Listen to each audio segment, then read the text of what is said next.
नमस्कार सर्वांना, स्वागत आहे तुमचं माझ्या श्रद्धेची पहाटा चॅनलमध्ये। माघ शुद्ध सप्तमी म्हणजेच रथसप्तमी, ज्या दिवशी भगवान सूर्यनारायण आपल्या 7 घोड्यांच्या रथात स्वार होऊन संपूर्ण जगाला तेजाचा आशीर्वाद देतात। हा केवळ एक धार्मिक सण नाही, तर निसर्ग आणि विज्ञानाचा संगम देखील आहे। आज आपण पाहणार आहोत रथसप्तमीच्या दिवशी करायचे अरुणोदय स्नान आणि अर्घ्यदान याबद्दलची संपूर्ण शास्त्रोक्त पद्धत काय आहे आणि त्याचबरोबर त्याचं महत्त्व काय आहे। त्यामुळे संपूर्ण व्हिडिओ नक्की बघा। एक आहे अरुणोदय स्नान आणि त्याचा विधी। रथसप्तमीच्या दिवशी सर्वात महत्त्वाचे असते ते म्हणजे अरुणोदय स्नान। शास्त्रानुसार षष्ठी तिथीच्या क्षयघटिका मिळवून सप्तमीच्या अरुणोदय काली स्नान करावे, म्हणजेच आपल्याला सप्तमीच्या सूर्योदय व्हायच्या आधी स्नान करायचं आहे। या व्रतासाठी षष्ठीला एकभुक्त म्हणजेच दिवसभरात केवळ एक वेळ भोजन करून संयम पाळून सप्तमीला पहाटे स्नान करण्याचा विधी आहे। स्नान करताना डोक्यावर आणि खांद्यावर रुईची पाने ठेवून पुढील मंत्र म्हटला जातो। यदा जन्मकृतं पापं मया जन्मसु जन्मसु तन्मे रोगंच शोकंच माकुरी हंतु सप्तमी एतत् जन्मकृतं पापं यच्च जन्मांतरार्जितं मनोवाक्कायजं यच्च ज्ञाता ज्ञाते च ये पुनः इति सप्तविधं पापं स्नानान्मे सप्तसाप्तके सप्तव्याधी समायुक्तं हरमाकरी सप्तमी। याचा अर्थ असा की ह्या जन्मातील किंवा मागील जन्मातील मनाने, वाचेने किंवा शरीराने केलेली 7ही प्रकारची पापे आणि रोग या स्नानाने नष्ट होऊ देत। पुढील आहे अर्घ्यदानाचे शास्त्र आणि त्याची पूर्णपणे पद्धत काय आहे हे देखील आता आपण जाणून घेणार आहोत। स्नानानंतर येतो तो सूर्याचा वंदन करण्याचा क्षण म्हणजेच अर्घ्यदान। हे केवळ पाणी वाहणे नसून एक महान विज्ञान देखील आहे। अर्घ्य देण्याची शास्त्रशुद्ध पद्धत काय आहे आता देखील हे आपण जाणून घेऊयात। एक आहे पात्र। अर्घ्य देण्यासाठी नेहमी तांब्याचा कलश वापरावा, कारण तांबे हा सूर्याचा धातू मानला गेला आहे। 2 आहे साहित्य। पाण्यात अक्षता, थोडे लाल चंदन आणि लाल फुले टाकावीत। विधी: सूर्यदेवाला अर्घ्य अर्पण करत असताना भांडे नेहमी तुमच्या डोक्यावर अशा प्रकारे ठेवा की पाण्याचा एक उच्च प्रवाह तयार होईल। तसेच भांड्यातील पाणी गाळल्यानंतर सूर्यप्रकाश तुमच्या शरीरावर पोचतो।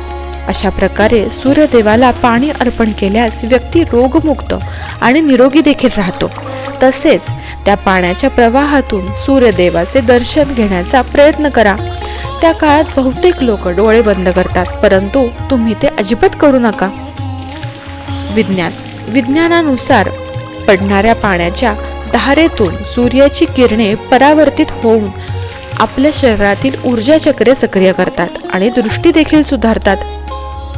अर्घ्य अर्पण करताना हा मंत्र म्हणावा: सप्त सप्तीवह प्रीत सप्त लोक प्रदीपन सप्तमी सहितो देव गृहणार्घ्यं दिवाकर।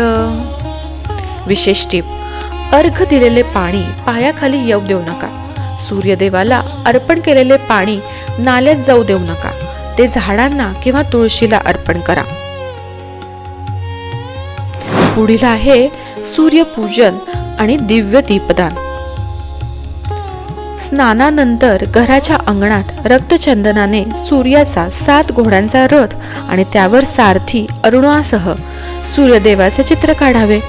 त्यानंतर सोन्या रुपयाच्या किंवा तांब्याच्या पंटीत दिवा लावून सूर्यदेवाचे दहन करावे आणि तो प्रज्वलित दिवा पवित्र जलाशयात किंवा पात्रात अर्पण करावा। सूर्यदेवाला 7 प्रकारची धान्ये, 7 रुईंची पाने आणि 7 बोरे अर्पण करण्याची देखील प्रथा आहे। दूध उतू घालण्याची पद्धत आणि नैवेद्य। रथसप्तमीच्या दिवशी सर्वात महत्त्वाचा आणि वैशिष्ट्यपूर्ण विधी म्हणजेच दूध उतू घालणे। तर हा विधी का करावा? तर सूर्यदेवाच्या प्रखर तेजामुळे जशी सृष्टी बहरते तसेच आपले आयुष्य सुख समृद्धीने ओसंडून वाहते। या श्रद्धेने अंगणात दूध उतू घालण्याची प्रथा आहे। कसे करावे? तर अंगणात गोवऱ्यांचा विस्तव पेटवून त्यावर मातीच्या भांड्यात दूध गरम करावे. हे दूध उत्तर दिशेला उतू जाईल या बेताने ठेवावे. नैवेद्य: या उतू गेलेल्या दुधात तांदूळ आणि गूळ घालून त्याची खीर तयार करावी. या मधुर खिरापतीचा नैवेद्य सूर्यदेवाला दाखवावा. या विधीनंतर शक्य असल्यास ब्राह्मणाला भोजन करावे. सायंकाळी सुवासिनींनी हळदी कुंकू करून या व्रताची सांगता करावी. रथसप्तमीची ही उपासना तुमच्या आयुष्यात आरोग्याचे तेज नक्कीच घेऊन येईल.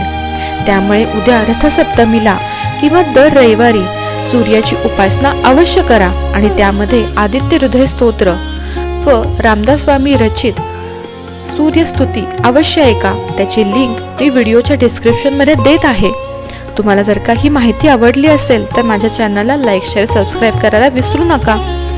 तुम्हा सर्वांना रथसप्तमीच्या हार्दिक शुभेच्छा. ओम सूर्याय नमः. ओम सूर्याय नमः. ओम सूर्याय नमः.